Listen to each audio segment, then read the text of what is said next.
Hey everybody, let me know if you can hear me. I am just getting set up. Oh, it's really echoey in this room. Whoa, is that gonna mess with the audio, I wonder? We'll find out. It feels very echoey in here. Let me know if it sounds like I'm in a bathtub. I'm in a different space than normal, but it still shouldn't be that different. Yeah, it's like a fishbowl effect. How's everybody doing? We are back. We're streaming. It is a Sunday night, and we're going to talk about liches today. We're going to talk about one lich in particular. But I'm going to wait for everybody to kind of trickle into the chat first before we get started. Let me pull this up real quick. Got to get my chat window. How is everybody doing? It's been a long time. I hope people are still down to chat today. If not, we can always do it another time. Yeah, I've just been getting some work done, editing the next episode of Yogg. I'm trying to get ahead a little bit because I am.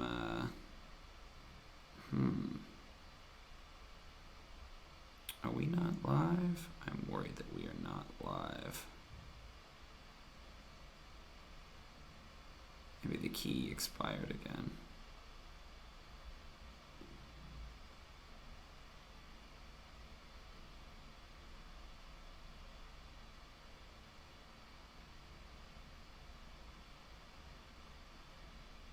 Well, we seem to be live. Just waiting to see.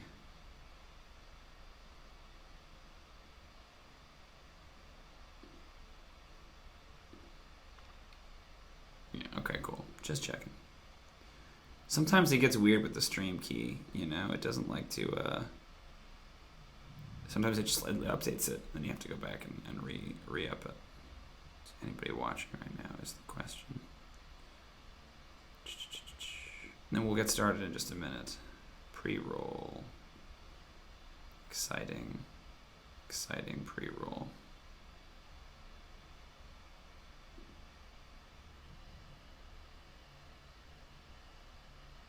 I don't think anybody's here yet. That's alright. I will wait.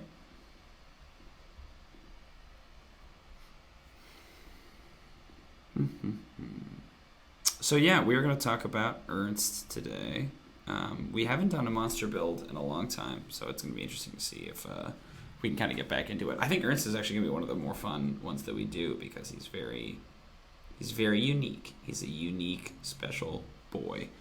And he's got some really fun abilities that I'm excited about. I think like the version of him that we're going to do, the sort of non-standard, non-Yogg version of Ernst, is going to prove to be really interesting. Yeah, it's weird that nobody's here. I'm going to give it about 10 minutes, and if nobody shows up, then we might not stream today.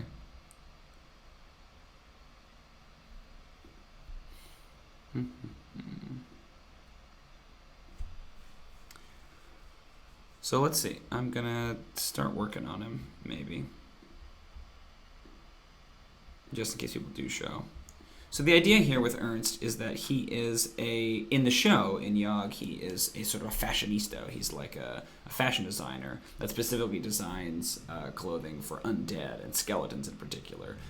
His backstory is that let's get that in here, backstory.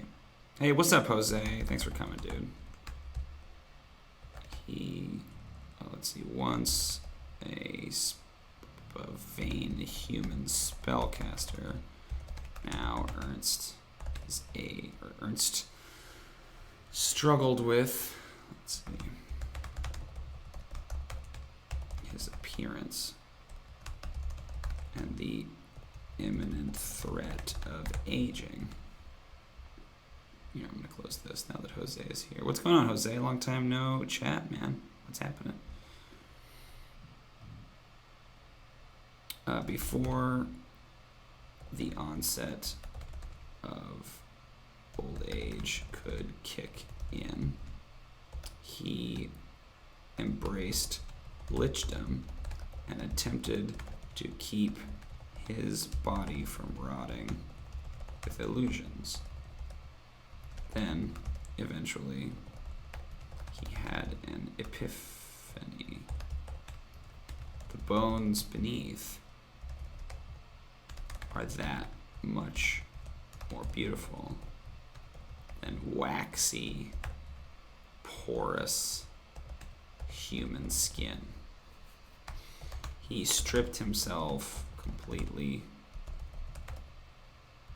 of his fleshy bits and began life anew as a full-blown skeleton.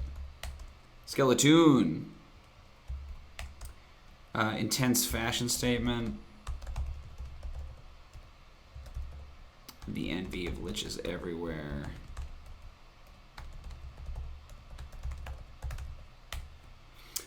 So in All Hell Yog, Ernst is sort of a part of the Yogothic society, right, which is like this evil society. And I don't think that's something we can necessarily translate over into this write-up for him, because I don't know if that counts, if that's going to be something that's going to be nested in everyone else's world building, right? So part of the new conceit for him here, as you see in the concept, is that he's basically an evil consultant. That rather than him having an evil plan or him having some kind of goal, what you do is you take Ernst and you staple him onto another bad guy, right? And say that he's essentially that bad guy's consultant. What I like about that is that it really captures Ernst as a cooperative character rather than a kind of a loner, like a lot of the other villains we've been designing. So let's see. We have excuse me. So we have a couple of very specific abilities. Excuse me is a big one. This is something he does in the show all the time, is the idea that, like, conceptually Ernst is very polite. Like, he's a professional, he's here to run his business, and so he has that sort of vaguely corporate, like, you know, always sort of people pleaser. He's here to not here to ruffle any feathers. He's just like a nice, polite guy. So I like the idea that translates mechanically into the fact that he can move around the battlefield unhindered, right? He never provokes opportunity attacks because he's just so polite. You don't. Oh, sorry, excuse me. Let me just get past you real quick, right? Rather than like people having disadvantage on opportunity attacks, I like that he just never provokes. I mean, does not provoke opportunity attacks from moving, maybe. Like, he could for other reasons, but I like the notion that he's just, you can't bring yourself to hit him, and he's just too polite. One of Ernst's other big sticks is he has the regeneration power. Oh yeah, I've not seen that show, Jose. Another one of his big shticks is that he has this regen power. So the idea is that his phylactery. Ooh, I want to write that down. So his phylactery in Yog, we've never seen it. We probably won't. But the concept is it's a briefcase. It's contained within a briefcase, shackled to the wrist of a retainer. Part of Ernst's fee is that he charges a certain number of souls in addition to traditional compensation. Maybe, yeah, I like that. So these are abilities. Let's put these in a different area. Concept, backstory. Yeah, it's exactly like. Let's make that. I'm not sure if we're gonna stream today. I'm glad you're here, Jose, but it feels like we're a little bit light on peeps. I don't want to call it, but if we don't get a few more voices in here, I'm worried that it might not be worth doing today. We'll see. We can always press on, but I feel as though it's always better to get 4 or 5 different people chatting when we can. Okay, great. So abilities, he has he's a spellcaster, right? He's a wizard. Spellcaster. A wizard. So he has necromancy and illusion spells. I did go away for a while, yeah. I was out of town, and then the library was closed, so I wasn't able to get in here and record, stream. Yeah, people should be getting notification. It's not a big deal if we can't stream. Maybe we might do a short stream today. Maybe that might be a way to mitigate it, because I actually don't think this is going to take that long to figure out. Because he seems actually pretty fully formed already. So let's see. Iterations, the other thing we have to figure out, which we have here. Iterations. So the way we do these monsters, right, we always have 3 different versions of them. We have the CR5, the CR10, and the CR15, with the conceit being that you can use them at different points throughout your campaign. And so I think because of the nature of Ernst's backstory, we wanted to say that his CR5 version, he's a lich, he's undead, but he's still trying to maintain his appearance as a human. So he would appear to be a regular human, but just has sort of like an illusory cast over his face. By CR10, I think he's fully a skeleton. I wonder if he's a demi-lich by CR15. That isn't the route that Alan has gone with him thus far in the campaign. Let me look up a demi-lich, because those are the ones that are just the flying skulls, right? Demi-lich. Because that's usually like a more advanced version, ironically, right? Maybe I'm misremembering it. Yeah, it's not a lesser lich. You can always add sunglasses. It evolved beyond the need for its undead body. I mean, that feels like the necessary, like, expansion on it, right? That, like, eventually he's just like a floating skull that's there and he's talking to you. I kind of like that. Still maintaining his appearance as human, fully a skeleton. Sunglasses? Yeah. I don't know. I'm sure he has, like, some very fancy, designer sunglasses for sure. So he's like, what are his duties? Oh, life transference would be an ability for sure. This is another one of his sort of famous spells. So he'll have spells, right? Spells are fine. Life transference could be one of them. What other ones does he have in the show? He has darkness. He has dance macabre. He has negative energy flood. Negative energy blood. Negative energy flood, he has, what am I missing? I feel like there's a big one. Oh, he's got blight, so like necromancy type stuff, right? He's got, seeming, that's the big illusion. He's got disguise self, etc. So like, these can actually all probably be listed under one. I don't need to have distinct things for them. Dance macabre, blight, seeming, disguise self, life transference. He's got Toll the Dead is one of his at-wills. He's got vampiric touch. Yeah, but I think the idea of him being a demi-lich, like he's evolved beyond the need for a body. Evolved beyond the need for flesh. And then, yeah. Evolved beyond the need for aging. Or youth. But actually, that's the opposite. He needs youth. He craves eternal youth and beauty. More concerned about his physical appearance than anything else.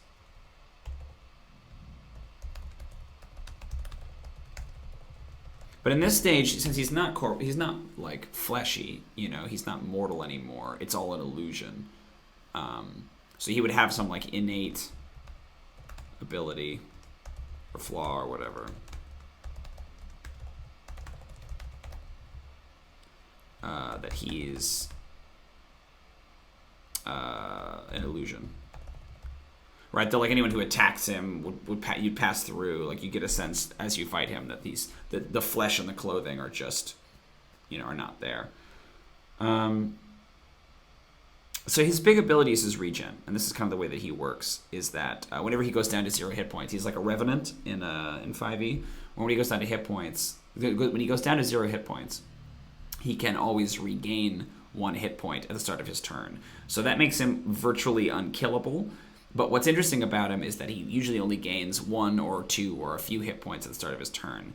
So the conceit is that like he's immortal, but it's not very difficult every round to just like bash him back into the dirt, right? Like, so it's more about how can he employ himself and how can he be useful than it is about him being all consultants are part performers, so maybe add on fashion, costume, disguising. Yeah, I like that. He would definitely have. He also has a lot of retainers in the show. I gotta get my shit out here. Oh, hold on. We'll do this. We'll do retainers. Always accompanied by a bevy, usually 3 of retainers. Past retainers that we've seen. So I could see that being a big thing in the document, is like list of potential retainers. And you can kind of mix and match. What has he had before? He's had crumple, skeletal porter. He has had a, boy, I can't talk, Vandella, a tiefling model. We'll put Vandella in 5 knives. Tiefling and goblin models. And he's had a West, his Duragar lawyer. There are a few others that have appeared since that you guys have not yet heard. But it'd be kind of fun to include like 5 to 10 different retainer possibilities that you could kind of swap him out. That whenever he appears, right, he's got one of these 3 retainers with him. Another big thing we could put in there would be clients. The question is, like, who is he working for at this particular time? Give 3 potential client examples.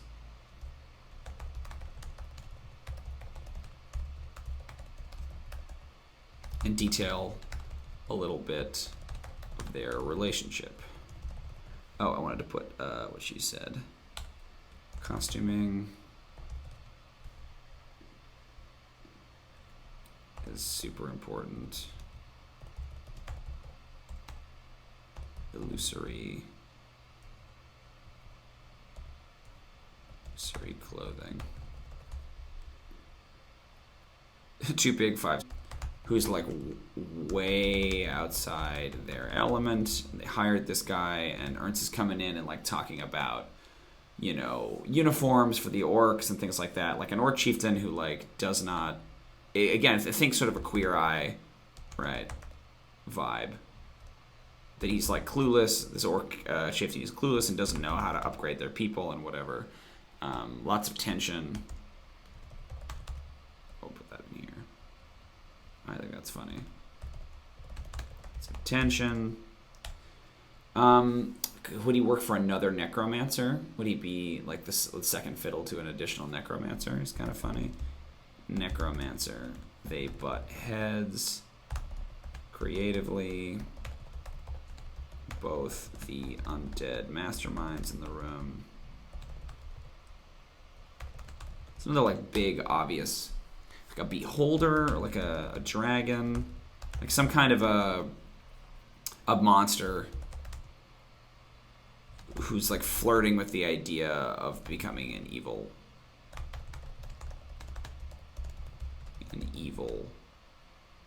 like big bad evil guy, right? Like a campaign, who's flirting with the idea of becoming a campaign villain.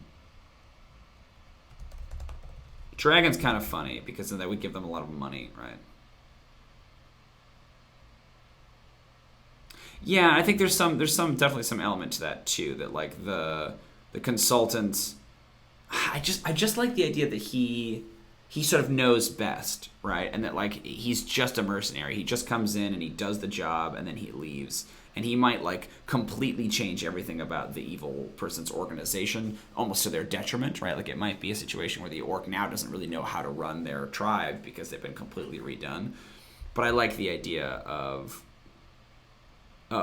Ernst like not caring. Like it's like a super nanny situation where Ernst sweeps in and like diagnoses the problem. Like, oh, I see, you have too many sub-lieutenants or too many snake pits or whatever it is. Fixes the problem and then leaves. Like it's like Hell's Kitchen, right? Yeah, second generation villain trying to start his business. That's funny. Maybe make a short list of like other potential ideas. I like the idea of like a drow matron struggling with like gender issues. It's kind of funny that like she's gotten some complaints or something. She's like losing too many slaves or turning too many people into driders. trying to think of what's a good example of a second generation villain. I just like the idea of, like a literal Hell's Kitchen, right? That's fun. I don't think he has a lair. I think he has a lot of minions, but I don't think he has a lair. So under retainers, I think he comes with push the option that gives him the biggest money of the transaction to the clients and sell the soul to everyone. Yeah, that's interesting. Like, yeah, what's his motivation here?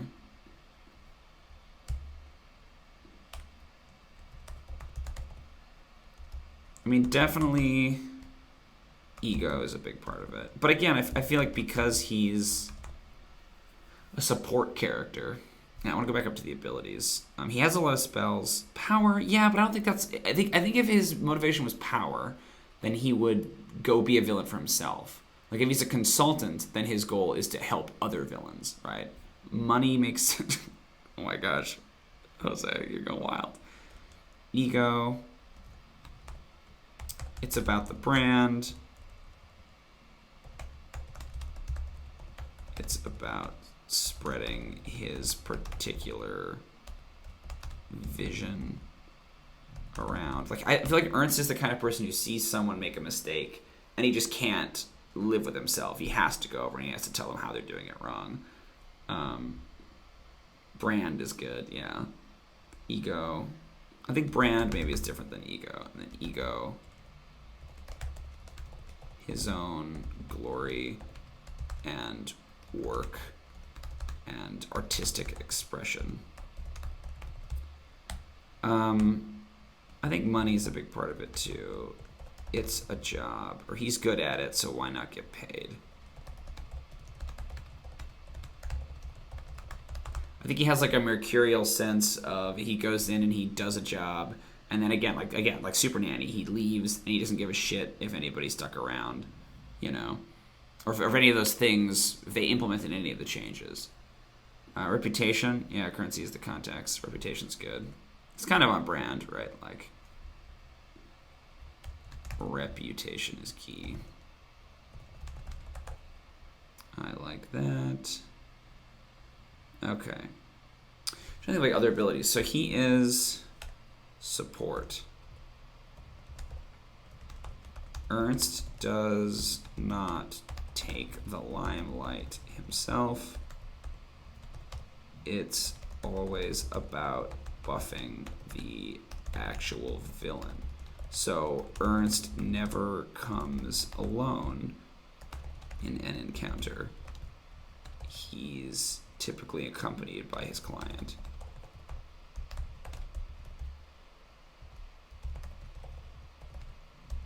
So I think for that, it should be pretty easy to just staple. I'll put it under client. Like mechanically,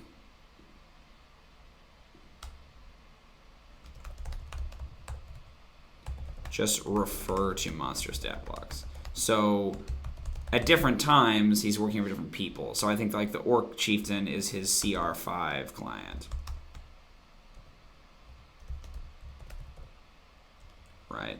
CR5, and the Necromancer is CR10, and the Dragon is CR15. So like not only do you have to deal with, you know, CR15. Yeah. Buffing temporarily the client. So think about some buff spells. But specifically like evil buffs. For buffs. And you know, he's got a lot of minions too, so it's like it's extra reinforcements, right? It's like backup. Okay. I feel like I'm almost ready to start pulling the trigger on this guy. I feel like he needs a couple more fancy specific abilities. His clients could be helping each other without knowing they really don't need Ernst to do it. Yeah. It's possible. I mean, that's always what it is, right? In like Super Nanny, it's always like, oh, turns out we just needed to communicate with each other. That's what our relationship was missing. Oh, no, he never lets the clients meet or get together. No. Because I think that would kill some of his mystique, you know, if he, like, they could see his methods. I need a couple more abilities. What's some, like, Lich type stuff he can do? Auras. Oops.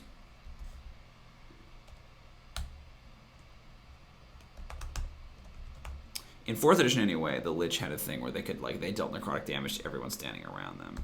Deals necrotic damage to everyone standing around them. We could do fear, but I feel like fear is so, like, it's been used so many times with our villains. But even this doesn't feel particularly helpful. Grants buffs to those around him. Is it like, they get life back or something like that? Fear. I feel like he has one of his legendary actions is that he throws a tantrum.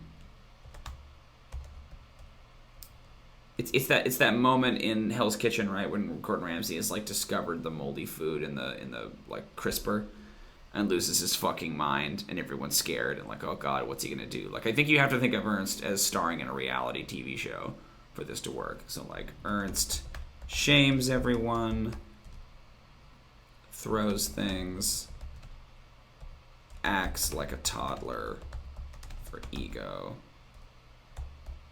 Mechanically, I don't know what it does. I think it's a legendary action, though. I like that idea.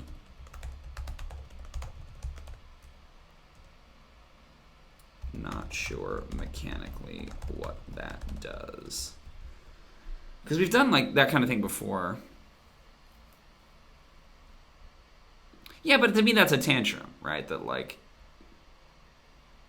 the notion of saying like, look at how scary I am. And like, he's kind of scary, but I think the whole point is that there is something interesting about him helping villains who are like doing charity cases, like him helping villains who are much weaker than him, right? That like he's actually way scarier than some of the people that he helps, some of his clients. That he's almost like a public defender, but for villains. It's kind of interesting.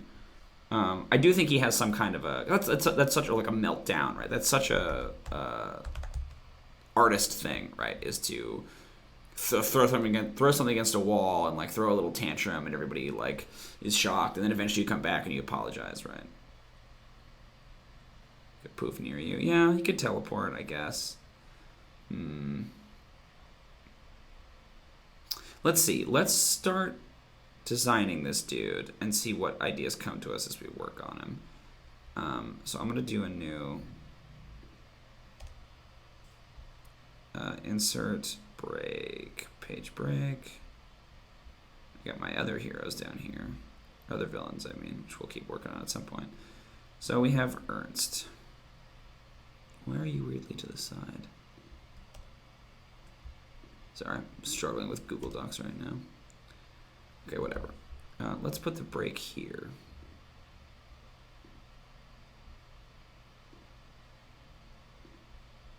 Why are you doing that? Okay, here we go.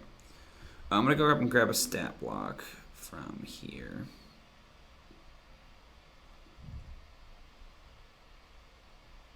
So I think that normally what we did with the Doctor and Elizabeth is we had them have like complementary CRs, so that way they would work together to be a CR5 or a CR10 or a CR15. But I think here it's almost more about getting Ernst on his own, right? So I think he's just going to be a CR5 at this level, which is the amount of XP that it is. I'm going from down there. Okay, so we have Ernst. I don't know what the distinctions are. He's a medium undead. He is neutral. Yeah, I think he's neutral evil. His armor class should be low, and I want it to stay low. I want him to have like 12 armor class and have it sit there forever, and it like never gets better. It never improves. Maybe once he becomes a demi-lich, it gets a little better because he's smaller. His hit points are what they are. His speed is 30 feet. His strength is bad. We'll give him 8 strength. It's bad. His dexterity is probably pretty solid. We'll keep in the 14 range. His con, I feel like, is pretty good. He's undead. They tend to have high constitutions. We'll say 16 for right now. His intelligence is excellent. He has 18 intelligence. Illegal evil. Yeah, lawful makes sense. I like that. I think the actual Ernst is neutral, but I think lawful makes sense here. It's all about the contracts. Wisdom, I think, is pretty okay. We're going to say it's 12, and his charisma is very good as well, so we'll say 18. Those can obviously move around. We'll keep that for right now. Proficiency bonus should be... I don't know what his proficiency bonus is for a CR5 monster. We'll come back to it. His saving throws are definitely intelligence and charisma. Oh, he's a wizard, so it would be intelligence and wisdom. So it'll be plus X, and wisdom plus X. Skills are... I don't need to know all of them, but he's got Arcana plus X. He's got History plus X. I know he has Deception and Persuasion. He has the noble background. Persuasion plus X.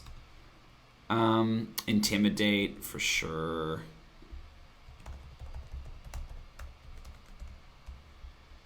I think that's it. Because he's all talk, right? Doesn't need really any physical skills.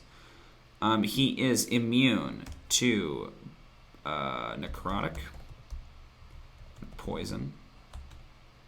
He's exhaustion, disease, poisoned.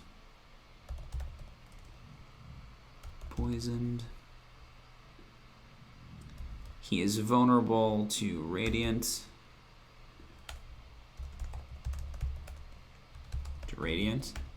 And bludgeoning, ironically. The skeletons are vulnerable to bludgeoning. Senses, he does not have dark vision, I don't think. Do liches just automatically get dark vision? Yeah, I think he's slightly more charismatic than your average lich. You know. I don't know if liches get dark vision. We're just gonna say he has passive perception of 12.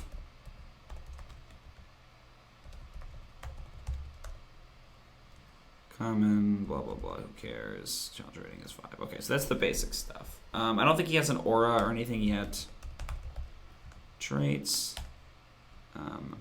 Actions. They have True Sight? Really? What? That's crazy. Yeah, we can give him True Sight. Not to 120 feet, though. We'll say True Sight 30 feet. That's crazy.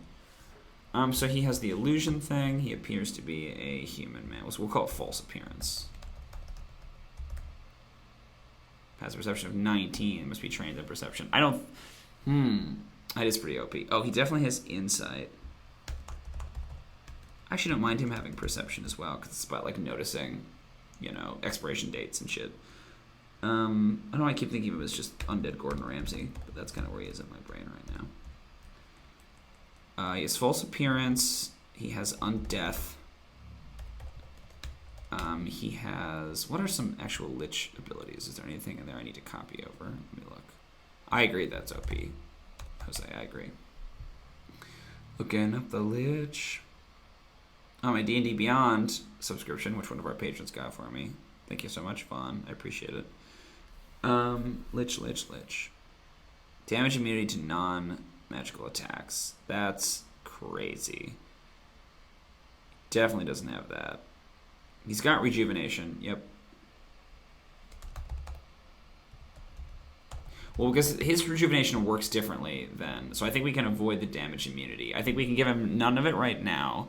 And then he can have it, he can have resistance when he's a, like CR10. And then he can have, turn resistance is great. Yeah, he's got that actually right now. Turn resistance. That's better than spellcasting. Oh, and, excuse me. That's plenty. Okay. I want to see how false appearance works. He's got a frightening gaze. It's a legendary action of paralyzing touch.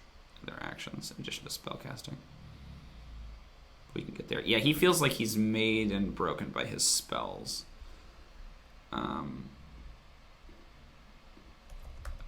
False appearance. So, false... Yeah, they totally do. He's only CR5, so he's not going to be that high level of a spellcaster, but... Gonna look up... I mean, He's motionless. I want to see. What is the angel's one called? The angel has like it's changed shape. I think. I don't think it's changed shape. I think it's false appearance. Ernst appears to be. Oh shit. Ernst appears as a handsome human man. As a handsome male human. Oh, yeah, definitely. Of course, he always is dressed in the nines. And that's not going to be reflected in his stat block, but we'll talk about it in his appearance. The other thing that he does a lot is that he wears, like, avant-garde or, like, controversial stuff. So it's, like, it has this kind of Andy Warhol sort of surrealist vibe where he'll, like, or sort of punk rock. Like, he'll wear... There's an episode where they're in, like, this industrial city, and he wears like a sort of a mockery of the working class. Like he's dressed like a chimney sweep, right? That kind of stuff. Like it's all this very like Met Gala fancy bullshit. Physical inspection reveals that his flesh is rotting. Physical reveals this guy's to be an illusion, and that his flesh is cold and rotted. Dude, if you like the Met Gala, you wait for us to do Phantasmagoria, the opera, the bard, and the party, because, like, she's fucking bonkers. Compared to Ernst, yeah, she's insane. Cold and rotten. It's cold and lifeless. It's lifeless and rotten. Cold and lifeless. Cold and rotten. Yeah, whatever the phrasing is. As an action, a creature can make an intelligence investigation check to pierce this illusion. And this is like a static effect on him. It's not a spell.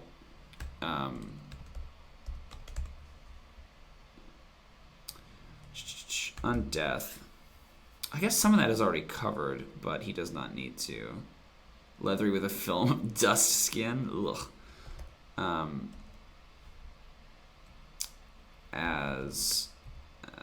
How did I phrase this on his sheet? I have a... He doesn't need to eat or breathe or whatever. I'll come back to Undeath. It goes at the bottom anyway. Excuse me actually goes first. Going alphabetically. Excuse me. Ernst does not provoke opportunity attacks from moving. Are there any other kinds of opportunity attacks in 5th edition?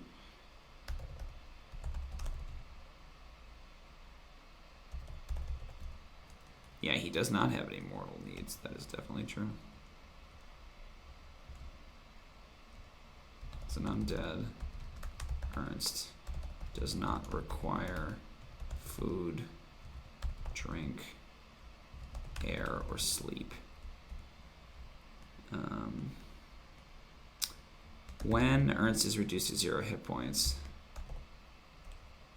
how is it worded for the Revenant? I just don't think he does. He provokes, any opportunity attacks for any kind. I don't think that there's, because I can't think of another instance in 5e where opportunity attacks exist. Like, they used to be a lot more prevalent in previous editions, but I think it's just from moving out of reach. If there's other instances of it, we could reword it, but I almost want to put he does not provoke opportunity attacks. No one would take that opportunity, Nobody would do it.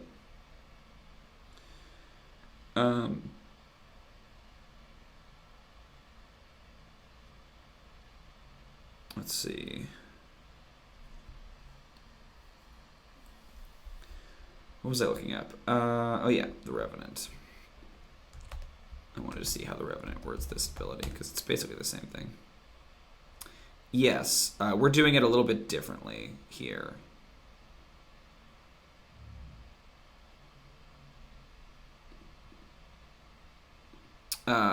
So I think the way we do it with the show is that he gains, because we're using the Revenant race rather than the Lich stats from the Gothic horror.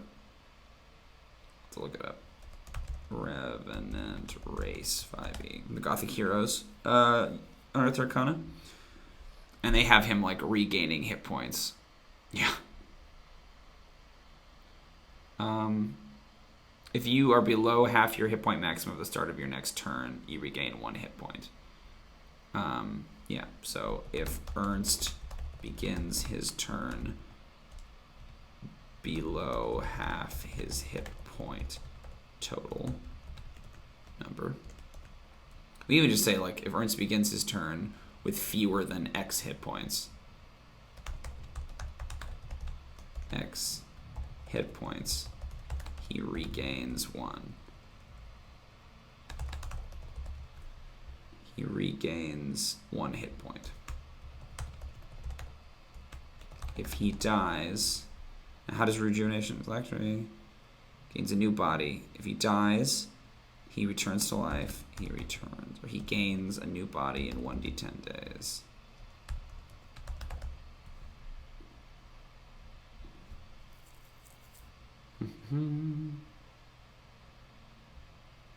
I feel like it used to be hours, and now it's just days. It's crazy. Lich. Where does it say rejuvenation?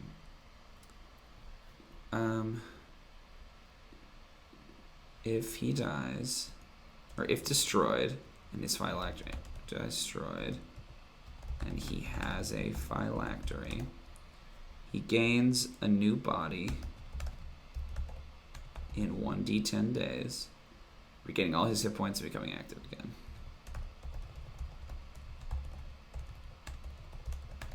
Becoming active again. The new body appears within 5 feet of the phylactery. How do I say true resistance when it should definitely say turn resistance?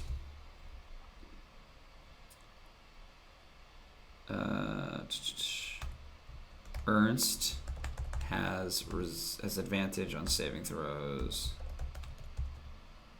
Saving throws against any effect that would turn undead. Would turn undead. Ernst is an X level. What's up? How you doing, Sildari? Thanks for coming. Ernst is an X level spellcaster. I don't know what level he would be if he's CR5. His spellcasting ability is intelligence. Spell save DC X plus X to hit with spell attacks. Ernst has the following wizard spells prepared. That's a whole kettle of fish we do not have time to do.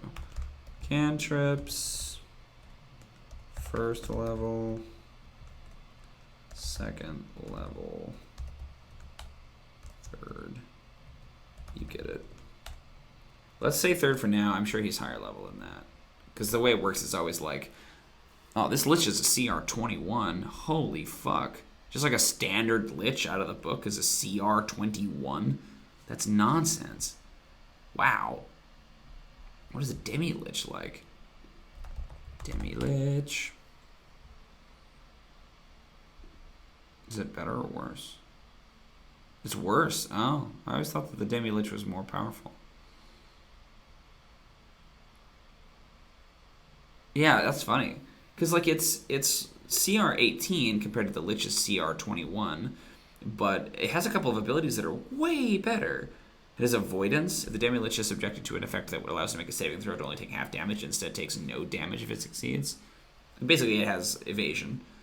It has turn immunity, which is really good. Legendary resistance, which I think the Lich has. Oh, it doesn't have any spells. It can't cast spells anymore. Oh, that's the distinction. Huh. That's a really interesting monster. So it's almost like, yeah, if it's in its lair, it's a challenge rating of CR20. But I bet that the Lich is much more powerful in its lair. Is that really what we want for Ernst? Well, we can make him a more powerful version of a Demi-Lich. That's fine. Because, like, given innate spell casting or whatever, you know? Like, Flame Skulls can cast spells even though they don't have hands. Okay. Yeah, that seems like plenty for that. I feel like he can have sort of a Vampiric Touch action, but I feel like his actions are relatively minor. Maybe he's got some kind of a... Yeah, let's put Vampiric Touch on here. So the way Vampiric Touch works, once you turn it on, you have it for a minute. Vampiric Touch, and then I think he has some kind of aid another type thing that lets him help other people. This is like, how does this Lich ability work? Plus X to hit. I'm just looking up Vampiric Touch spell. It's a spell attack, I'm pretty sure. Vampiric Touch. How have I formatted these in the past? Plus X to hit, reach 5 feet, one target. Okay.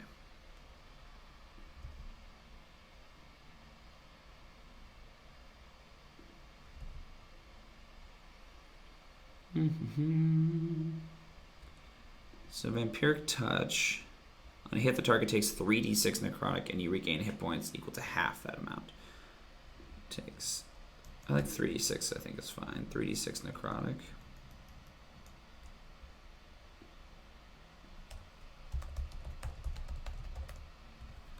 (3d6 necrotic damage), and Ernst regains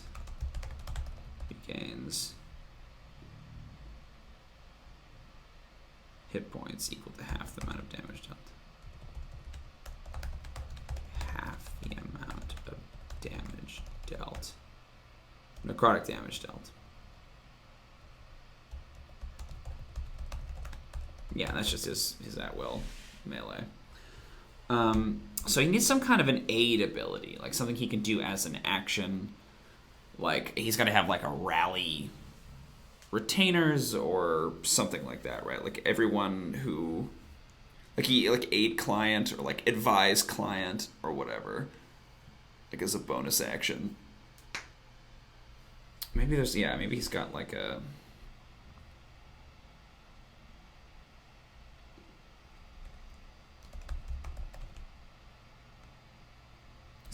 It's advise client. As a bonus action, Ernst. That feels more like a legendary action to me, that he can, like, grant advantage. I don't know, because I like the idea of him using his bonus actions every round. Ernst can grant advantage to, as a bonus action, or if Ernst's client is standing within 5 feet of him. If standing within 5 feet of his client, within 5 feet of his client, Ernst can use his bonus action to grant advantage on the next attack roll, saving throw, or ability check his client makes. So he just, like, confers with him. Boost charisma X points while taking in checks +1 to how they will end for him. I'm sorry, buddy. I don't. X +1 to how they will end for him. The client. I'm not sure what that means. He gets to increase his charisma while making int checks.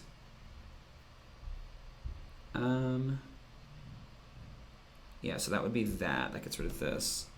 I kind of like him having, like, very few actions, because he's mostly going to be a spellcaster, right? So, like, he has his Vampiric Touch, but I feel like besides that, he doesn't really need much else. The new booty. Yeah, okay, so I want to figure out what is a 5th level, what's a CR5 monster?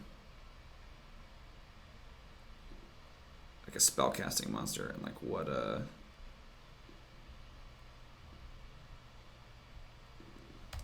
level spellcaster would he be? Monsters. Search. Monsters by CR, I guess. Monsters by CR.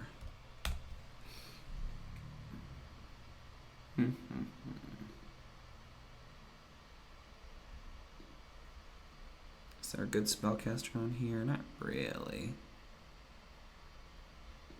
Increase the charisma actions of his client while decreasing the client's int or whiz checks. Oh.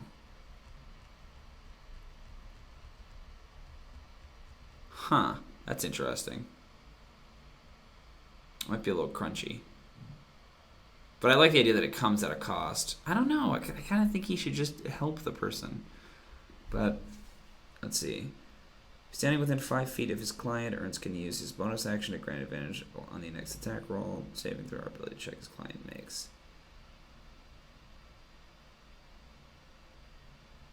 While standing within 5 feet of Ernst,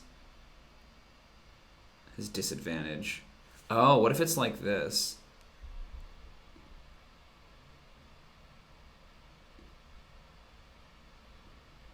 That's him spending his bonus action, but what if there's something, obviously it's not how you format it, but like while they cannot see or hear Ernst,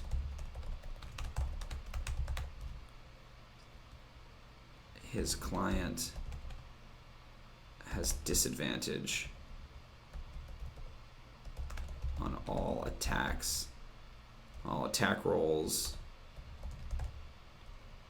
saving throws, and ability checks. So it's like he can help you, right? But if you can't see him, if he's no longer there, right, then you're weaker. It's a little bit like you're too tied to it. I don't know. There's something kind of interesting there. I'm looking for like what level of spellcaster he would be. A mage is CR6, so that's about right. Mage is a 9th level spellcaster. So let's maybe say that Ernst is a 7th level spellcaster. So that would give him access to what?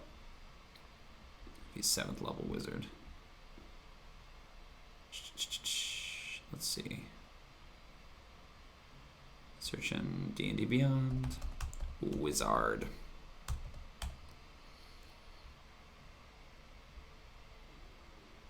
No, the class. Characters. The class wizard. I feel like that shouldn't be that difficult. Okay. A 7th level wizard is just starting to cast their first 4th level spell. So what are some wizard spells? Because we can jump around. It doesn't have to only have wizard spells, right? But I feel like that's kind of where we're starting from. Spell level cantrip, 1st, 2nd, 3rd, 4th.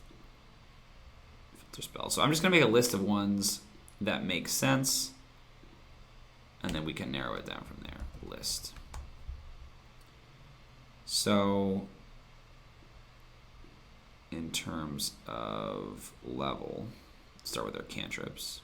Yeah, you know what? Actually, let's just do this. We'll just make a list of them under cantrips. Acid Splash doesn't really make sense. Blade Ward could make sense. Chill Touch, definitely. Encode Thoughts is interesting. Is that, where's that from? Guildmaster's Guide to Ravnica. Huh.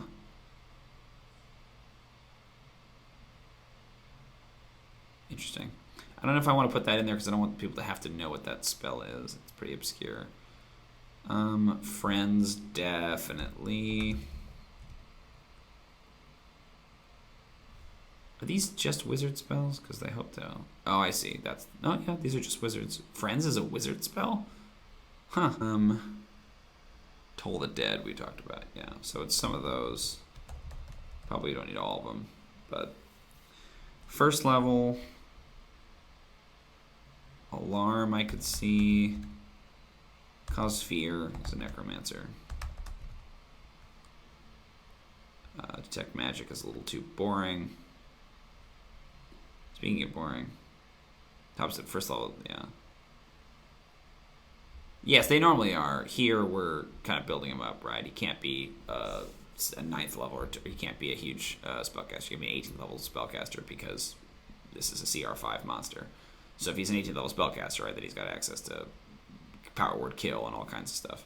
So we're going to build up his level. False life makes sense. There are some ones from Ack Inc. that are kind of interesting. Like distort value.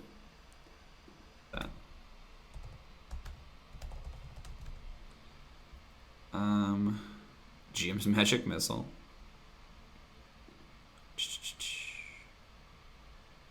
Sorry guys, just sorting through spells right now. Rave Sickness. I know he has Rave Enfeeblement. I'll put Rave Sickness on here just because it is Necromancy, but I don't feel like that's a thing he would have. Unseen Servant, potentially. Alter Self he has, I know. Blindness, Deafness, Blur, Cloud of Daggers, Crown of Madness. Crown of Madness is not a good spell. He has Darkness. Doesn't need Dark Vision. I like Detect Thoughts. I'll put it. Oh, these are 2nd level.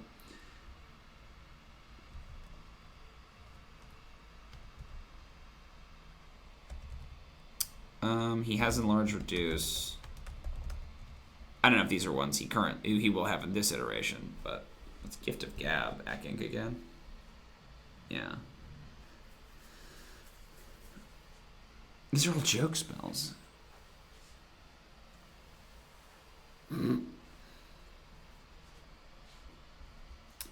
Let's see. Hold Person, Knock, Levitate, Magic Weapon. Just looking through spells. Mirror Image, I like if he's a fashionista, right? He can like look at himself. Prior Techniques, he does have Ray of Enfeeblement.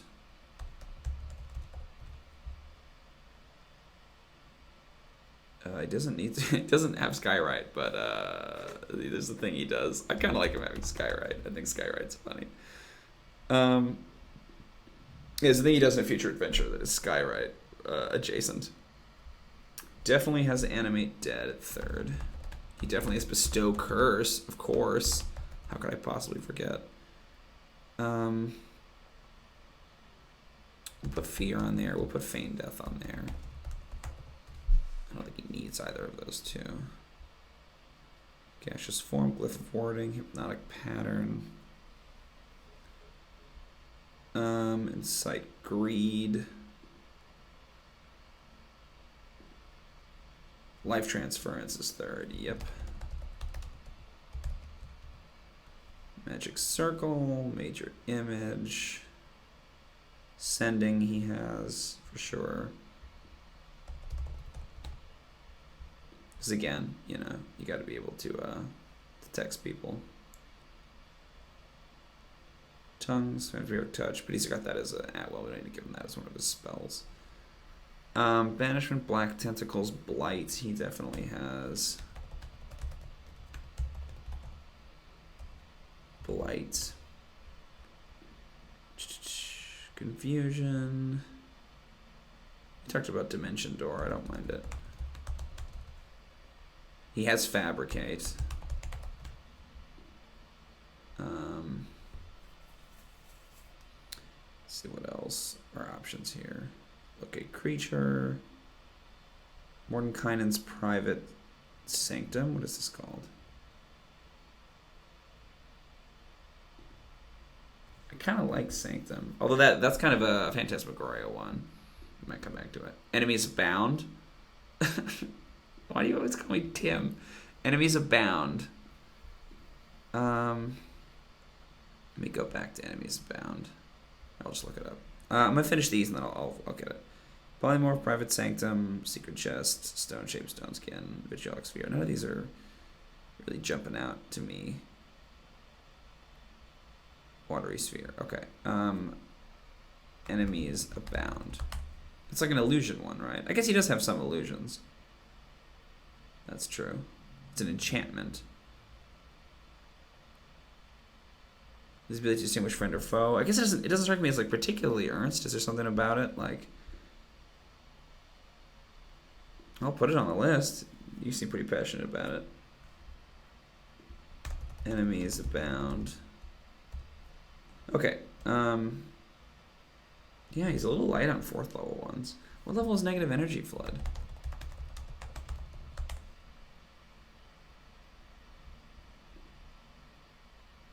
It's a 5th level spell. What level is blight? It's like a 4th level spell, isn't it? Yeah, huh. Negative energy flood is more powerful or higher level than I thought. So how many of these does he get? Let's go back to the wizard. We'll see. Enemies abound is enchantment. It's not necromancy. I guess. Yeah, I don't know. It feels like you have like, did a consultant like burn down your village, Jose? It seems like you have like something against consultants. I'm not pro consultant necessarily, but you're very like, consultants are devious and they'll sleep with your mom and make you feel like you don't belong in your house anymore. You know, it feels like personally motivated. Okay, so he gets 4, 3, 3, and 1. It's 4 cantrips. I think we got the 4 right there. Oh, we gotta cut one of these. Let's lose Blade Ward. Blade Ward is the least interesting. Chill touch, friends, message, toll the dead. I'm into that. 1st level, he also gets 4. Alarm is boring. Disguise self, he definitely needs. A hideous laughter he has. So let's see. I don't mind him having cause fear. So let's lose alarm. Let's lose ray of sickness. Let's lose false life. So he's down to cause fear, disguise self, hideous laughter, unseen servant. I think that's cool. Not a lot of battle utility in unseen servant, but I think he's a little bit of everything, right? 2nd level's only 3. Okay, so he's at 3. Alter self, we could have seems so similar to disguise self. Darkness for sure. Yeah, let's do darkness. Enlarge reduce is good because it's a buff. Let's definitely lose detect thoughts. I don't know. I like mirror image a lot. Ravenfield. I love Skywrite, but it's so dumb. Is Skywrite really a fucking 2nd level spell? That seems so silly. Like, what do you do with Skywrite besides just writing in the sky? I think Enemies Abound used to be illusion. It used to be, in 4th edition, it was like you cast it on someone and then they thought they were being assaulted by all of these shadows, right? Like, they've changed that a lot. Skywrite is 2nd level. Why? That should be like a cantrip. Like, what is the advantage? Why is that a 2nd level spell? Ugh. I'm going to lose Enlarge Reduce. I know that it is a buff. No, we should keep it because it's a buff. Darkness, Enlarge Reduce, Mirror Image, I think is the answer. He's used Ravenfield a few times, but it's the opposite of what he does, right? Animate Dead for sure.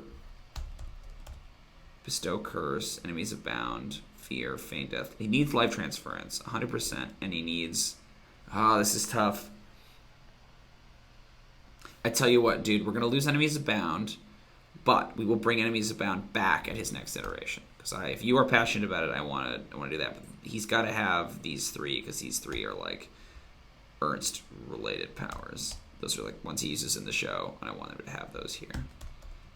And then Blight, Dimension Door, Fabricate. We're going to give him Blight for right now. You know what? We'll give him Fabricate, actually.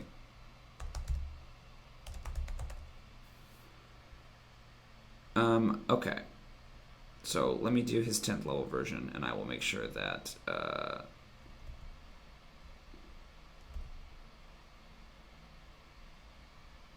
gonna put Enemies Abound on there for you, pal. I'm okay with it. Boom. Okay. I want him to it's just like exactly one page, so I like hesitate to add anything. But I want him to have some kind of a deploy retainers power, but maybe that could come at a later date. So right now, what's interesting about Ernst in his CR5 iteration is that he really doesn't seem to be that powerful. But I kind of think that's okay because he's not supposed to be, right? I mean, like, this is super powerful on its own. This and that are a nasty combination, right? So I kind of like that he's sort of a pushover right now. That he has a lot of spells that are not particularly helpful in combat, right? And then as he gets more powerful, he gets more deadly. But I kind of like that he's just sort of he's the advisor, he's the vizier. You know, he's not the one in charge. Who's decreased the phylactery protection. Yeah, that's true. I mean, I think that's powerful, but I don't think it's powerful in a game-breaking way. Because I think... Oh, I have to put in something about this, too. He regains 1 hit point. About his bones. Yeah, So he has this thing where if the bones are scattered, he regains 1 hit point. If Ernst begins his turn with fewer than X hit points, and his bones are no more than 30 feet away from one another, he regains 1 hit point. So I think you can you could grab his bones, we'll say 15 feet, and we can increase that as he gets higher level. So if you grab his skull and you run away with his skull, then he can't reassemble, and he doesn't regain his hit points, and he starts to die. If he dies, right, he just goes back to his phylactery. But that's like at least a way to keep him from coming back, right? Is to grab a skull and separate them out. So that's like his one little weakness. And I like how it's all about like it's all about the bones scattering back together, right? Like that's his shtick, is that he's a fucking skeleman, which I think is really cool. Okay, so that's one iteration of Ernst. Now I want to listen to Dance Macabre. So if we come up here to the CR10 iteration of Ernst, we wanted to make him resistant.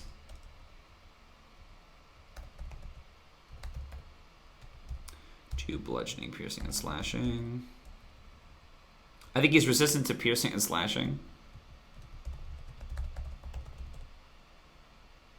And slashing from non-magical attacks. And I think we lose his vulnerability to bludgeoning. That like bludgeoning is still a good way to get him. Yeah, exactly, right? That's how you end up defeating him, is you have to like space him out in a particular way. That's really funny to me. Okay, 30 feet, that's all fine. Let's increase a few of these. So his dexterity goes up. Although if it does, yeah, it's actually got to stay there because we can't have his AC getting any higher, because I like the idea that it never... Well, maybe it gets like 1 higher every time. His dexterity is fine. We'll bring his con up to 18. His intelligence up to 20. His charisma up to 20. All that's the same. Plus X. Yeah. All that's good. His true sight's 60 feet now. He's still got... You don't actually only have 11 passive perception. Okay. So let's see. I think we advise client is still here. Excuse me is still here. We lose false appearance, because now he's just a skeleton. Well, he's only CR10 right now. Jose. So when we get him to 15, I'll give it back to him. I'll give him immunity. I think it should be resist. But I'm trying to build it, right? Yeah, it's not nerfing him because a Lich is CR 21. This is a CR 10 creature, right? He's only ever going to get to be CR 15 anyway. Advise client, excuse me. I want to do like a bigger, better version of this. In addition, if he fails a saving throw against a turning effect, he can immediately re-roll the saving throw. But must use the second result. Oh no, that's not how it works. So he has in the game, he has the amulet of turn resistance or whatever. Amulet against a proof against turning. So in addition, yeah, let's do that actually. Let's keep this one right now. Second result. And then at his CR15 version, he can just choose to succeed. Cool.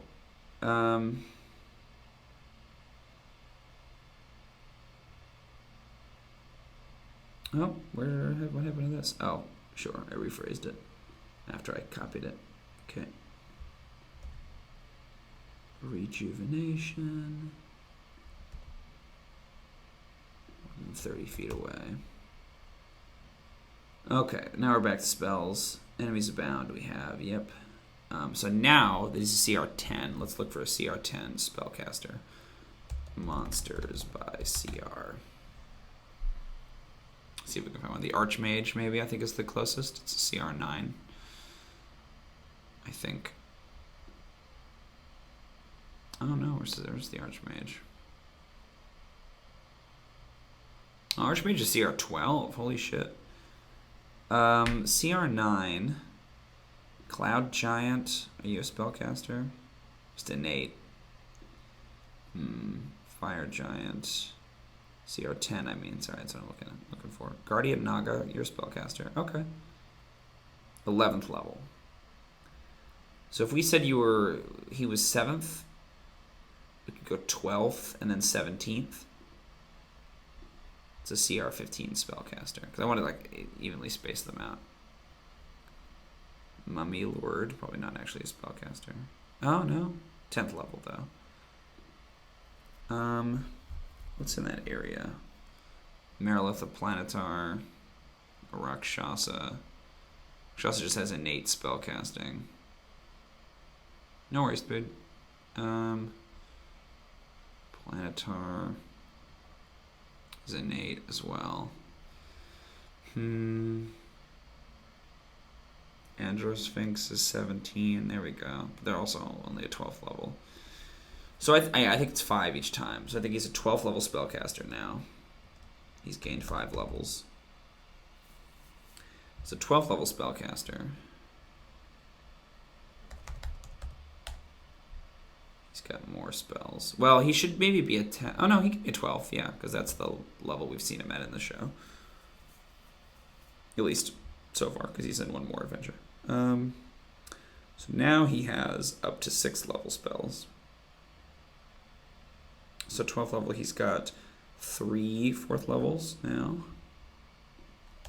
3. 5th level, he's got 3 as well. And then 6th level, he's got 1, I'm pretty sure. I don't even think, I think he just got it. Yeah, that's right, he took a really weird one. Okay, so I wanted to give him Blight back. And Dance Macabre, I think, is on here too. Somewhere. Is it a 4th level? Oh, I don't know if he can have... I don't think he gets any more 3rd level spells. Phooey. Okay, Wizard, spell level, 4th. Filter spells. Welcome back, dude. Oh yeah, there's not a lot of good ones. Could he cast Enemies Abound at 4th level and just do that? 4th is a little light, I think. Let's look at 5th. I think we said Dimension Door was the other 4th one.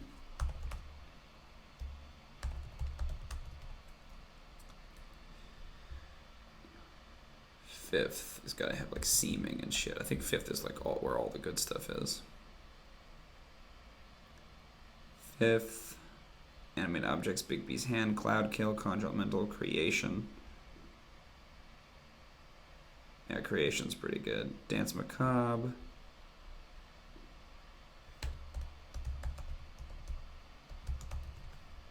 Put creation on there. I don't know if we'll keep it because it's pretty similar to fabricate, and then we already have that at fourth. Definitely has dance macabre. Innervations, necromancy.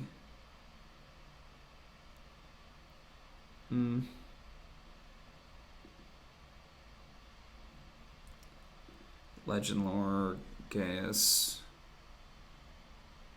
Oh, he's got mislead. Oh, mislead is so fun. Mislead. He's got negative energy flood. I think those are the actual ones he has in the game, yeah. Oh, and seeming. How does he have that many 5th level spells? Oh, sure, he just didn't cast them all in one go. Yeah, I see.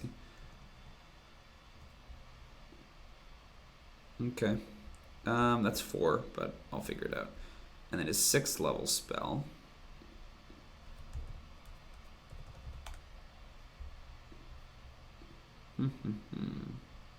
Two fifths? I thought he had 3 fifths at 12th level. No? Phooey. Phooey.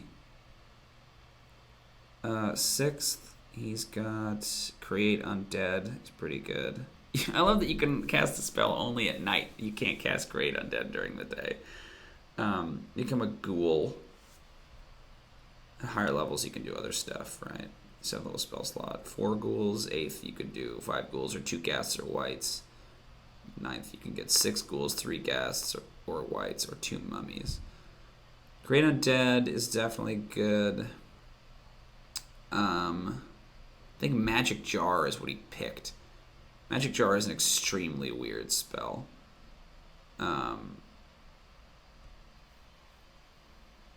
You possess people. Yeah, that's so strange. It's like you leave your jar, or you leave your body, and you go into this jar. Right, you can't move or use reactions. You're in there. All you can do is project your soul up to 100 feet out of the container, or return to your living body. And then once you can project yourself into someone else, take control of them, and then their soul goes into the jar. But it lasts until dispelled, so he could do it almost permanently. It's so weird. He's never used it, but it's just odd. Okay, I only gets 2 fifth. Phooey. Let's get rid of negative energy flood. I actually don't think it's that good. I love mislead, but well, he'll get another one of them later. So let's do seeming and dance macabre. Move them out of order, but I want mislead so bad. Does he ever get more at higher levels? I hope so. Mental prison. Wow, that's spooky. Auto's Irresistible Dance is pretty good for 6th. Yeah. He's got Tasha's Hideous Laughter. Resistible. How do you spell resistible? Resistible Dance is an option. I'm not saying we're going to go for it, but it's an option. Soul Cage is necromancy. Ooh.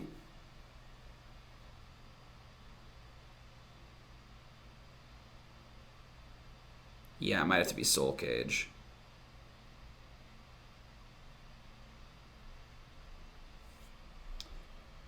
Yeah, it's gonna be Soul Cage.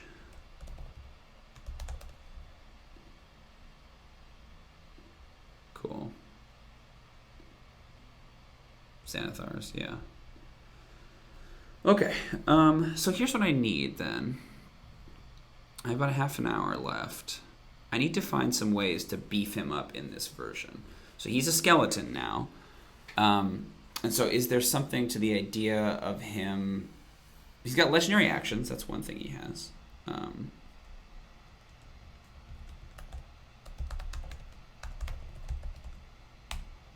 we can talk about. I liked Meltdown.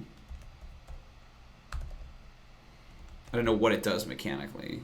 Ernst gets mad. I'm trying to think if there's like stuff he can do with his bones. So if he's a skeleton, right, can he disassemble himself and reassemble himself somewhere else? I like the idea of him having a reaction where when he is hit by a melee attack, he disassembles himself, so he doesn't take damage or whatever, right? Oh, I love Mislead. He just uses it in the show. Jose is the reason I bring up Mislead. But we can bring it back in later. Yeah, so I'd like something like that. Is that technically an action? Where do you put reactions? Is that a separate category in a monster stat block? I know the Bandit Captain has one, I'm pretty sure. They've got parry. Maybe it's not the Bandit Captain, maybe it's the Veteran. Look up parry. So I think you sometimes have a...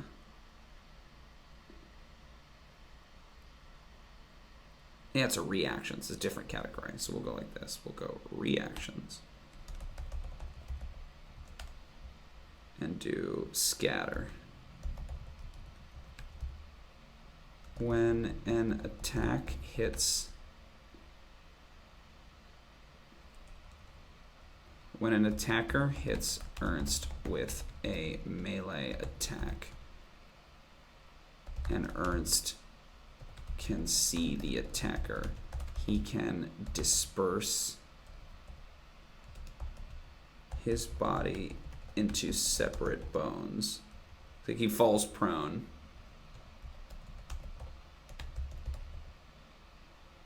He can collapse, he just disperse, he can collapse his body into a pile of bones and avoid the attack. Bonuses, good. Pile of bones and avoid the attack. To avoid the attack. It's something like it gives a disadvantage, or he buffing him by giving a class. That's interesting. His calling card is Knuckle Bones. As for Meltdown, Ramsey is kind of a stun thing. It's not fear itself. He can't do more than fire you, but it stuns the crap out of you. Yeah, I like that. That everyone freezes, and anyone immune to fear is immune to it. Yeah. Ernst throws a tantrum. That's a good hit, Jose. Nice work. Ernst throws a tantrum.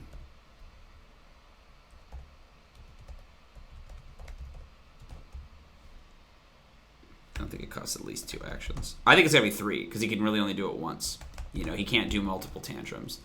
Throws a tantrum, storming around and berating his employees. All creatures that can see and hear Ernst must make a DCX wisdom saving throw. Employees. Or be stunned. So are they stunned? Like, stunned is really nasty. They can't be stunned for an entire turn. I mean, there's something kind of nice about that, because then he can... It also affects his allies. Like, I think his retainers, like, freeze in terror. You know what I mean? I'm not sure how long it lasts.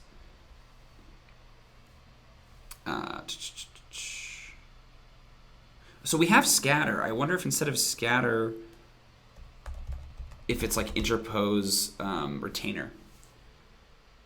You know, he always has somebody nearby, and he just like puts them in the front, and they go down. I kind of think that's better. Interpose retainer. It's with a melee or ranged attack. And Ernst is adjacent. Is standing within 5 feet of a retainer. God, why can I not spell? Oh my gosh. Ernst can interpose the retainer between himself and the attack. I'm trying to think of other powers that have interpose abilities. Because it's a thing. Yeah, here we go. The Mind Flayer has it, I'm pretty sure. Mind Flayer, right? Has the interpose thrall if they get hit. At least they used to.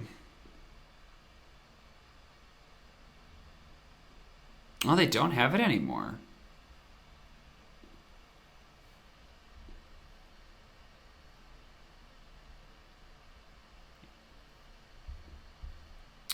I thought they did interpose.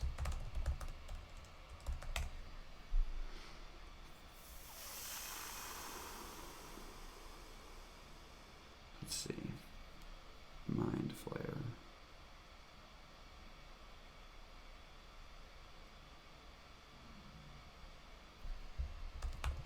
Sorry, looking for something. Yeah, it just has a flavor thing. They used to have an ability that would happen. He puts the retainer between himself and the attack. The attack is... The attacker instead attacks the retainer. Can spend his reaction to interpose the retainer between himself and the attack, making the retainer... His reaction to make the retainer the target of the original attack.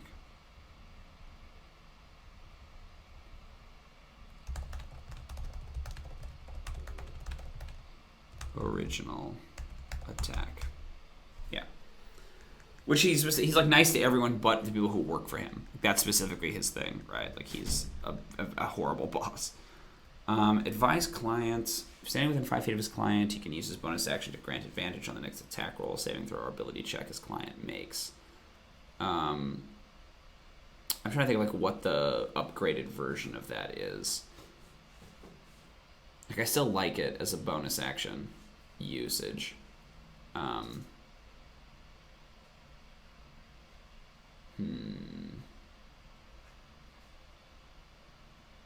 not sure. This was proving tough. I like excuse me still. I mean, yeah, we can definitely expand the range. That's a good way to think of it. 15 feet of his client. Rejuvenation, we expanded the range on that. We're going to say in 1d4 days. No, we should keep it 1d10. That's like part of the Lich. He's better at this. Spellcasting is better. He's undeath. I'm trying to think if there's like something bone related he can do. So we talked about the calling card.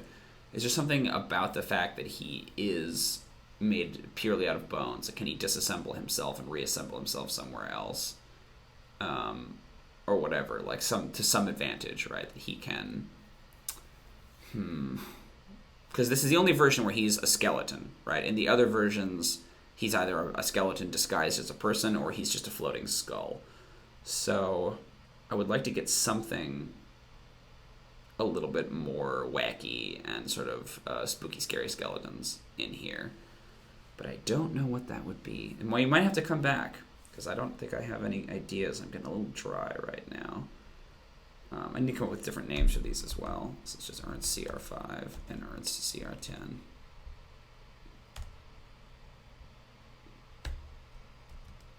Ernst CR10. I mean, I think he's fine right now. There's nothing wrong with it, but I feel like he's not getting that much more interesting. Maybe think of a couple more legendary actions. I like Berate. No, because that's already what Meltdown is. Let's finish this. Or be stunned until the start of Ernst's next turn. I like that. So since it's a legendary action, it will always happen off of Ernst's turn. He could, if you're smart, you could use it at the end of his turn, like right after his turn, right? The first person's turn. Then he'd have the entire rest of the round to get people. But it also affects his allies. I almost want to say like Ernst's allies, Ernst's retainers have disadvantage. on this saving throw. Like, his retainers are more likely to be affected by it. Because it's pretty powerful. A group stun? Crazy. Oh, yeah, maybe. That's interesting. I don't know what he could do with that. As an action, he can rearrange himself to look like a different creature, so he can increase his speed, or he could, almost like a change shape, like he could turn into any beast. So he could run faster, or climb, or do whatever. Something kind of interesting about that.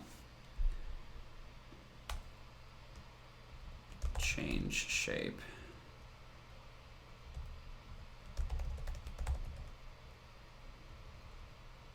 Yeah, I don't think it's smart to like get too deep into like changing the ability scores. It changes so much of the math. You get a disadvantage on con or advantage on con, but I kind of think like he rearranges his bones and adopts the shape of a beast.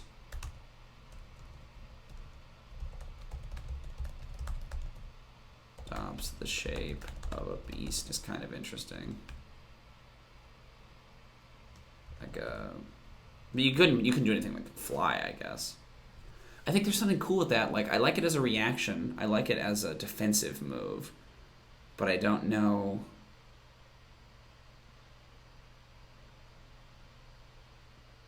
Like, maybe he can scatter and then move around, like almost like Cousin It, where he can like scatter and then move his hands and his skull around independently, right? So that he's prone. And it's an action he takes. He chooses to scatter. He's prone. Ernst is prone and can move into almost like a split, right? Like the fucking split ability that, oh, that's not where I shouldn't be doing that. That the oozes have. Go back up. But it's like an action he chooses rather than him doing it in response to damage. He splits and becomes a second version of himself. Not even a second version of himself, but like the little tiny bones. He becomes 10 crawling claws or whatever. That's kind of interesting.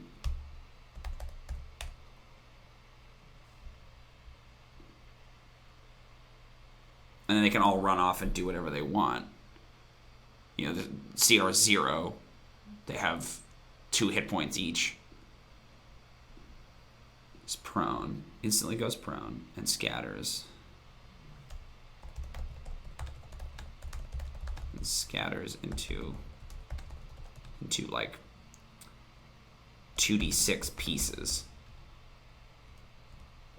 These spawn 2d6 crawling claws. So it's like his elbow and his arm, and it's his leg, like his legs and his skull bouncing around. These spawn as, and this is just filler right now, as crawling claws that move and act independently. Dependently. Oh, how can I not spell anything? Dependently. Is that right? If I just, oh, I don't know. Move and act independently on his initiative as a bonus action. As long as all the bones are within 30 feet of Ernst, he can reassemble himself.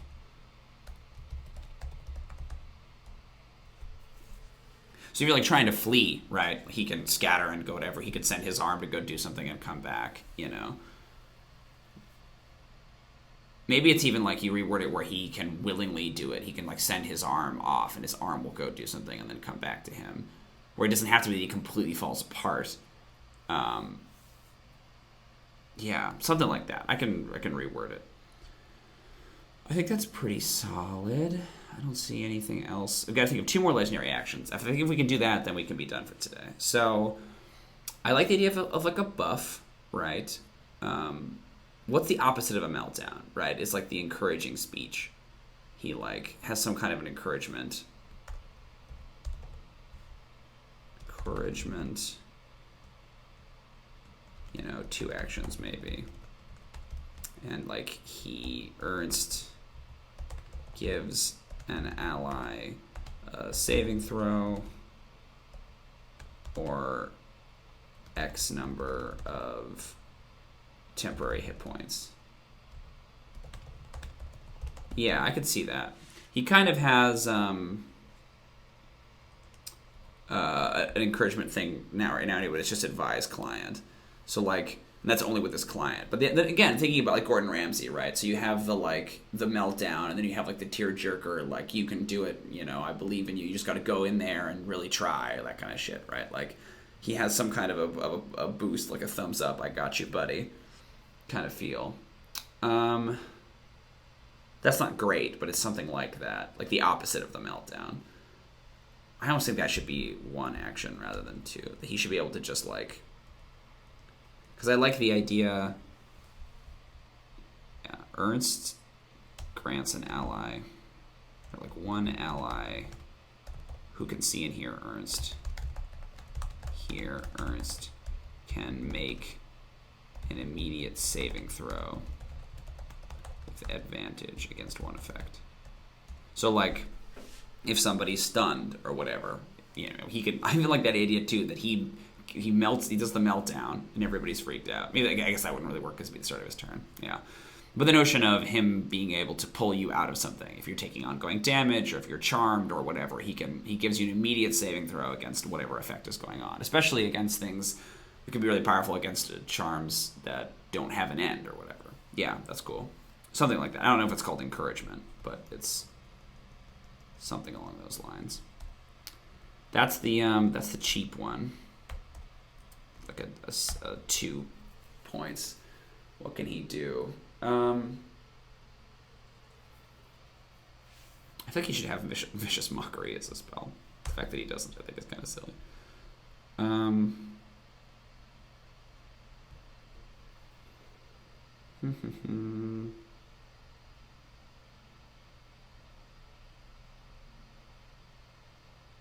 I don't know what this third one would be. Yeah, definitely. That's an excellent way to think of him. He is corporate Skeletor. Alan described him. We were doing the 3 different characters. There was a Twitter meme that was like, describe your D&D character with 3 fictional characters.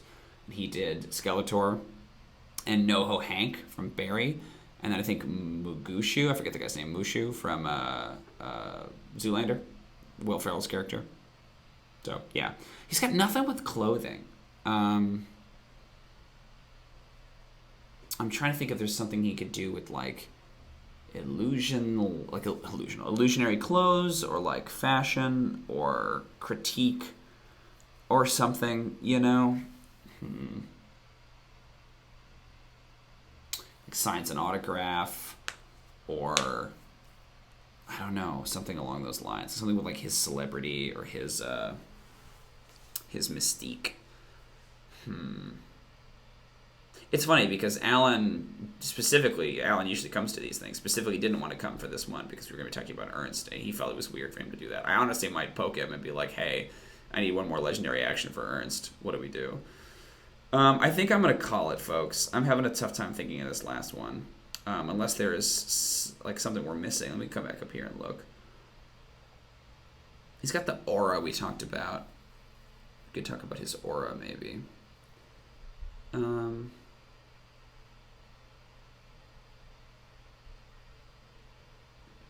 know if that's where you put auras anymore, but like some kind of an aura.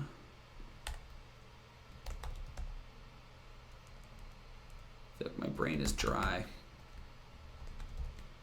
All allies that start in the area. Maybe it's like a vampiric aura.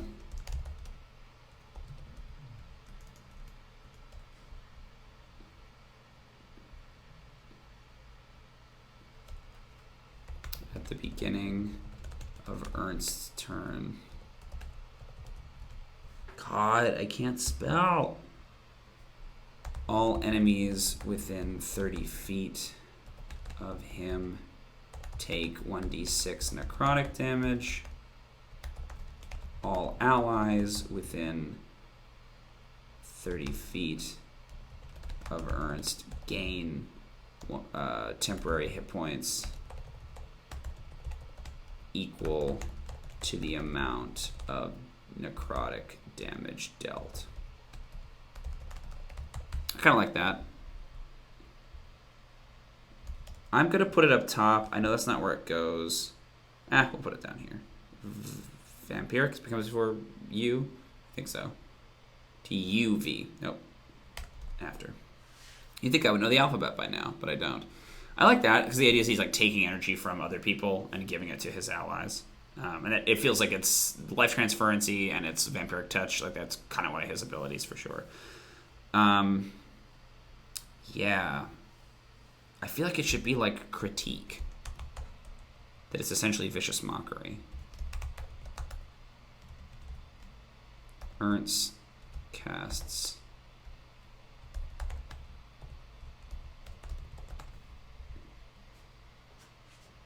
Oh, that's interesting. Fashion legendary. You can take trash and make it look like a shiny new armor or weapon, like a bad clone or something. Will break in XD4 turns.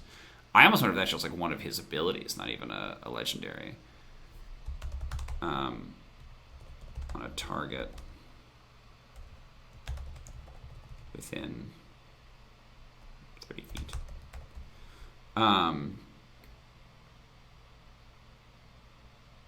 Yeah, maybe there's something about, like, I don't know where it would go. We'll put it here. Fashion is forever. Like, Ernst gains, like, rolls. Something about his proficiency with, like, seamstress shit.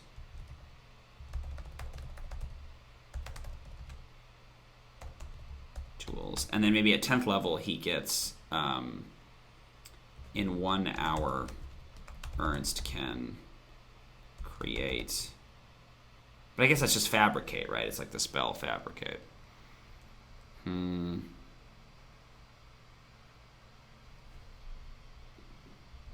That's kind of funny. A target who fails their saving throw must spend their next action doffing one piece of equipment.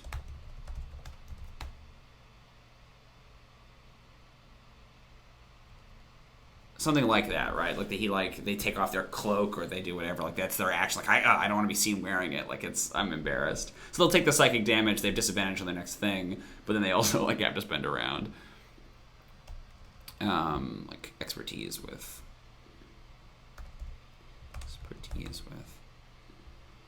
Can somehow make.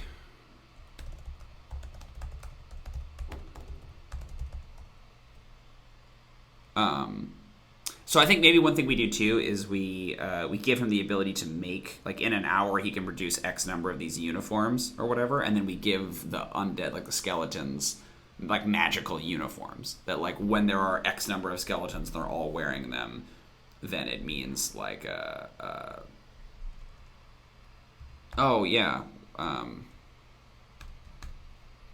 whenever he creates or summons undead, they automatically are wearing these uniforms. So, like, the uniforms are kind of like Agnama's chant, right? Where, like, the more of them there are wearing the uniforms, the more powerful they are, they get some benefit to it or whatever, resistance against kinds of damage. I don't know, some inspiration type bonus, right? That, like, he can make them. And then give them. So I like the idea of, like, these orcs. That he's like working for this orc chieftain. These orcs having these, like, uniforms that they're all wearing, but it makes them more powerful. That's very silly to me. And the notion of, like, fighting the underlings first. So you're going up against this orc tribe that's been raiding in this area, and you come in, and they're all wearing these like leather jackets and like button down the side, and they don't really, they're not comfortable in them, but they're wearing them anyway. And that's like the first hint you get that like something is going on, that there's like what's going on. Yeah, exactly. Some kind of pack of tactics or whatever it is, but it has some kind of thing. Yeah, that's something that we can then include as like a magic item in the party, right? Or in the product, is saying that like you can get these uniforms and you can wear them, and the more people that you have in an encounter wearing them, the more powerful they are. It's like a magic item they can pick up. So they could wear the uniforms, which I think is kind of funny, that like even though they're for bad guys, like, oh, these are really fashionable. Resize to fit. Yeah, exactly. Fit anyone. Grant increasing benefits. So I think he has Fashion is Forever up here, but he can't actually make the uniforms yet. I mean, maybe he can. But I think he just has like the expertise with seamstress tools or whatever.